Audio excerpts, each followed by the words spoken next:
Now we can bring in Andrew Hillier from our International Affairs Desk.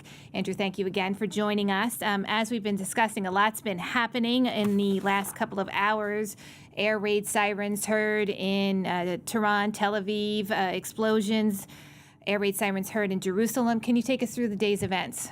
Yeah, well, I'm going to start by giving you the latest on the ground in Israel. There have been air raid sirens that have sounded across parts of Israel in the last few hours. At 4 p.m. local time, there was an alert of incoming Iranian missile fire across parts of central Israel. There were alerts around Tel Aviv, around Jerusalem.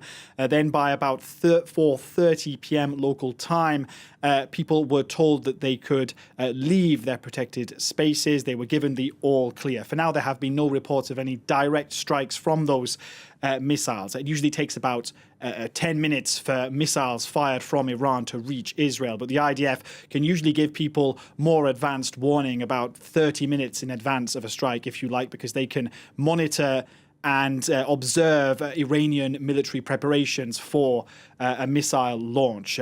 Elsewhere, there have been, of course, IDF briefings throughout the day. The IDF says it has struck at least 250 targets in Iran since operations began on Friday. An acknowledgement, of course, that Israel's defense system is not invincible. And we've seen that with the strikes, notably in northern Israel on the town of Tamra, in which 4 people died, and in central Israel on the town of Bat Yam, in which 6 people were killed. And Benjamin Netanyahu, Israel's prime minister, as you can see in these pictures, visited the scene of that strike. Take a listen to what he said. Be very careful for your lives. That's how you save yourselves, and that's how you also help us defeat those barbarians in Tehran. They will pay a very heavy price for murdering children and women and innocent civilians. We will achieve our goals regarding the nuclear issue and the thousands of missiles. We are winning. And, you know, this is one of the first times, Catherine, that we've seen images of this kind of destruction, of this level of destruction on Israeli towns and cities in months of regional conflict.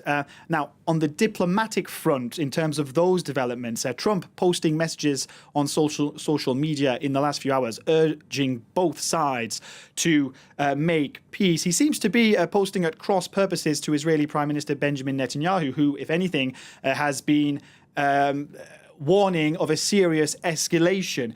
Trump also speaking to American media said that it was possible that the US would get involved in the conflict. He also said that he was open to the possibility of Vladimir Putin, Russia's president, acting as a mediator between Iran and Israel. And just to go back to the point of US involvement, that would almost certainly split and divide both Donald Trump's advisors and his base, considering that he campaigned on a pledge to keep the U.S. out of Middle Eastern wars.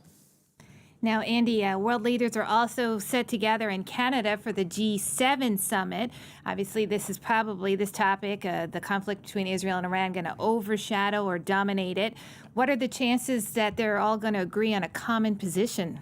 Well, it won't be easy. This 3-day gathering will inevitably be dominated by the conflict between Iran and Israel. And that's obviously not what world leaders wanted to begin with. It was set to be dominated by Russia's war in Ukraine and a war of a different type, Trump's tariff war on his neighbors. But what will happen is that the country's president will try and persuade the US, which is the only country which has real influence on Israel. They will try and persuade Donald Trump to use his leverage on Benjamin Netanyahu, Israel's prime minister, to manage the conflict, to de-escalate tensions. You know, they know the security risks and the economic risks of this war spreading. For one, you know, oil prices could skyrocket if Iran were to follow through on its threat to close the Strait of Hormuz.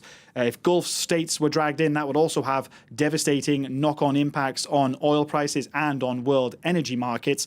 That, in turn, would have dire consequences for economies of the G7 countries. And just one final point, there is one man who could benefit from soaring oil prices, and that's the man in the Kremlin, Vladimir Putin, who could use the extra money to fund his war in Ukraine. That is the same man who Donald Trump said he's open to having as a mediator between Iran and Israel.